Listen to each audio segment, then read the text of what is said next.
যে নবী ভালোবাসার কথা বলেছেন, সে নবী যুদ্ধের কথা বলেছেন। যে নবী সালাতের কথা বলেছেন, হজের কথা বলেছেন, সেই নবী জিহাদ ফি সাবিলিল্লাহর কথা বলেছেন। সেই নবী ইতিকাফের কথা বলেছেন, সেই নবী হিজরতের কথা বলেছেন। যদি নবীর প্রেমিক হয়ে থাকো, অবশ্যই নবীর সমস্ত বিধানকে বাস্তবায়ন করতে হবে, সবগুলোর প্রতি ঈমান নিয়ে আসতে হবে। জেনে রাখো, নওয়াকিল ঈমান রয়েছে। নামাজ ভাঙ্গার যেমন কারণ রয়েছে, উযু ভাঙ্গার কারণ যেমন রয়েছে, ঈমান ভঙ্গেরও কিন্তু কারণ রয়েছে। পরিষ্কার সমস্ত আকীদার কিতাবে রয়েছে, পরিষ্কার আকীদার সমস্ত কিতাবে রয়েছে। ঈমান আনার জন্য, মুমিন হওয়ার জন্য ইসলামের, কোরআনের, হাদিসের সমস্ত কিছু মেনে নিতে হবে। আত-তাসদীক বিমা জাআ বিহি মুহাম্মদ সাল্লাল্লাহু আলাইহি ওয়াসাল্লাম। মা এখানে কালিমাতুল আম্মাতুন, সমস্ত রাসূল যা কিছু বলেছেন সবকিছু মানবে তুমি, ঈমান আনবে। আর কুফর কাকে বলা হয়?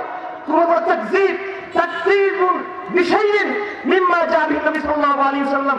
মহানবী জানান তার কোন একটি বিধান যদি না মানো তুমি কাফের হয়ে যাবে। তুমি চলুন আজকের সংগ্রাম, আকীদার সংগ্রাম, আজকের লড়াই তাওহীদের লড়াই। আমি বলেছিলাম যে আমরা দাবি দিচ্ছি আমাদের নৈতিক জায়গা থেকে। আমরা বিশ্বাস করি না আমাদের দাবি মেনে হবে। তার পক্ষে কূটনৈতিক, আন্তর্জাতিক, রাজনৈতিক সমস্যাগুলো বুঝতে হবে আমাদের। আমার ভাইরা, আমি কেন খোরাসানের নাম নিয়েছি? আমি খোরাসানের নাম নিয়েছি এই জন্য আমার কোনো ভয় নাই এই সমস্ত কথাগুলো বলতে। আমি চট্টগ্রামে আইন শৃঙ্খলার বন্ধুদেরকে বলছি এবং বাংলাদেশ প্রশাসনের, পুলিশের সর্বোচ্চ পর্যায়ে আমরা মেসেজ দিয়েছি। আমরা আপনাদের কথা দিচ্ছি, এই দেশে আমরা কেউ মিলিটেন্ট হয়ে যায় নাই, আমরা কেউ অস্ত্র ধরি নাই, এই দেশে আমরা কেউ হলিয়া ঘটনা আমরা করি নাই। কিন্তু কথা শুনে রাখবেন, গণতন্ত্রহীন আপনাদের বিরুদ্ধে নয়, গণতন্ত্রহীন ওই গুন্ডা মুদির বিরুদ্ধে, গণতন্ত্রহীন ওই মুদির যারা দূষণ রয়েছে ভারতবর্ষে তাদের বিরুদ্ধে।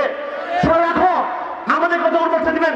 খোরাসানের ভবিষ্যৎবাণী রসুল করেছেন, শামের ভবিষ্যৎবাণী রসুল করেছেন। আমি পরিষ্কার বলে থাকি, যে সমস্ত ভবিষ্যৎবাণী রসুল করেছেন, আলা আন্নাল ঈমান হিনা তাকাউল ফিতানু বিশাম, আলা আন্নাল ঈমান হিনা তাকাউল ফিতানু বিশাম, আলা আন্নাল ঈমান হিনা তাকাউল ফিতানু বিশাম। রসুল বলেছেন সাবধান, শেষ জমানায় যখন বিগ্রহ হবে, যুদ্ধ বাঁধবে, চিন্তা সৃষ্টি হবে, ঈমান যদি খুঁজে পেতে চাও ওই শামে তোমরা ঈমান খুঁজে পাবে, ওই শামে তোমরা ঈমান পাবে, ওই শামে তোমরা ঈমান পাবে।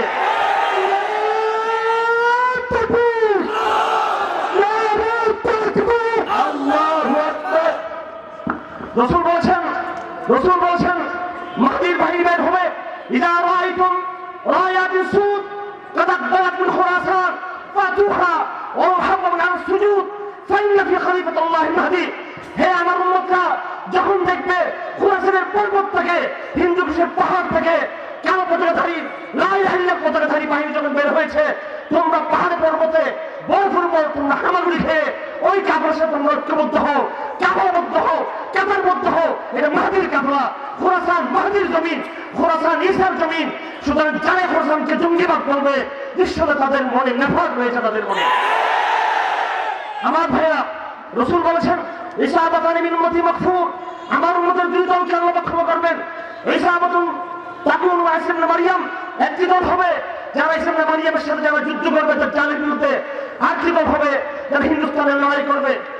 আফসোস, তথাকথিত বিশ্বনাথ খালি সৌদি আরবের পেট্রোডলারের টাকা খেয়ে যারা এই দেশে তথাকথিত সহি হাদিসের বিজনেস করতেছেন, সৌদি আরবের টাকা নিয়ে সহি হাদিসের কথা বলেন, এবং বুখারীর চেতনা নিয়ে সমস্যা নেই, সহি হাদিসের কথা বলেন, আহমদ ইবনে হাম্বলের চেতনা নিয়ে তোমাদেরকে সেলুট করি, সম্মান করি, শ্রদ্ধা করি। যদি তোমরা আহলে হাদিস হও, ইবনে তাইমিয়ার মতো, আহলে হাদিস হও ইবনে কাইয়িমের মতো, আহলে হাদিস হও ইবনে কাসিরের মতো, আহলে হাদিস হও ইবনে জাওজির মতো, আহলে হাদিস হও না সৌদি আরবের দালালদের মতো হইবা আহলে হাদিস। আজকে তারা বলতেছে কি যে ভারতের ব্যাপারে কথা বলা যাবে না, অনুমতি নিয়ে করতে হবে, জন্মদিন হয়ে গেছে। আমি একথা বিজন্য বলছি, শুধু রাষ্ট্র নিয়ে চিন্তা করবেন না, এই দেশ নিয়ে চিন্তা করবেন না। আল্লাহ পাক আলহামদুলিল্লাহ এই দেশে আপনারা বিগত 10 বছর দেখেছেন এই দেশের রাজনীতি ক্ষতিগ্রস্ত হয়েছে। আমাদের মুরব্বিয়ানে কেরাম, আমাদের এই হযরত মাওলানা এই কাসিমি দাউদ বরকাতুহু, হযরত আল্লামা জুনায়েদ বাবুরগি সাহেব, ওনারা রাজনৈতিক এজেন্ডা নিয়ে ঢাকায় আসতে পারতেছেন না, কথা ঠিক। আপনারাও দেখতেছেন আরেকবার সাম্প্রদায়িকতার মধ্যে হতে পারতেছি না, দরকার নাই। আলহামদুলিল্লাহ আল্লাহ পাক রাজনৈতিক ভাবে আমাদেরকে আমাদের ভুলের কারণে একটু পরীক্ষায় ফেললো, কিন্তু বাংলাদেশে আনাচে কানাচে গলিতে গলিতে ওয়াজ মাহফিলের মাধ্যমে সামাজিক ইসলামের মাধ্যমে আল্লাহ পাক সবচেয়ে চেয়ে হাজার গুণ বড় শক্তি আল্লাহ পাক আমাদেরকে দিয়েছেন।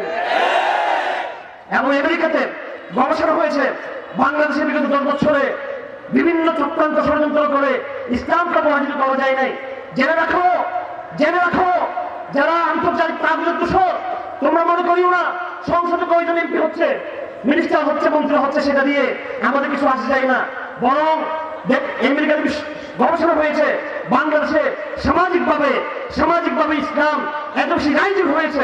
ডক্টর আলী রিয়াজ গবেষণা করেছেন, তিনি কিন্তু একজন নাস্তিক গবেষক, সেকুলার গবেষক।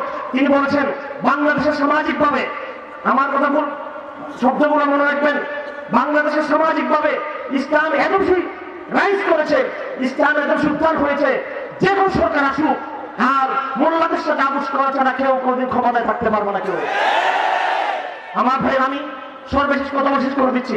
আমাদের জানা মুখতার নজির আহমদ দাউদ বরকাতুহু চলে আসছেন, মুরব্বিরা কথা বলবেন। আমি যে বললাম ইসলাম বিজয় হচ্ছে, একটি উদাহরণ দিলাম, খোরাসানের ব্রিটিশদেরকে পরাজিত করা হয়েছে। দ্বিতীয়বার খোরাসান আল্লাহ পাক রুশদেরকে পরাজিত করেছেন।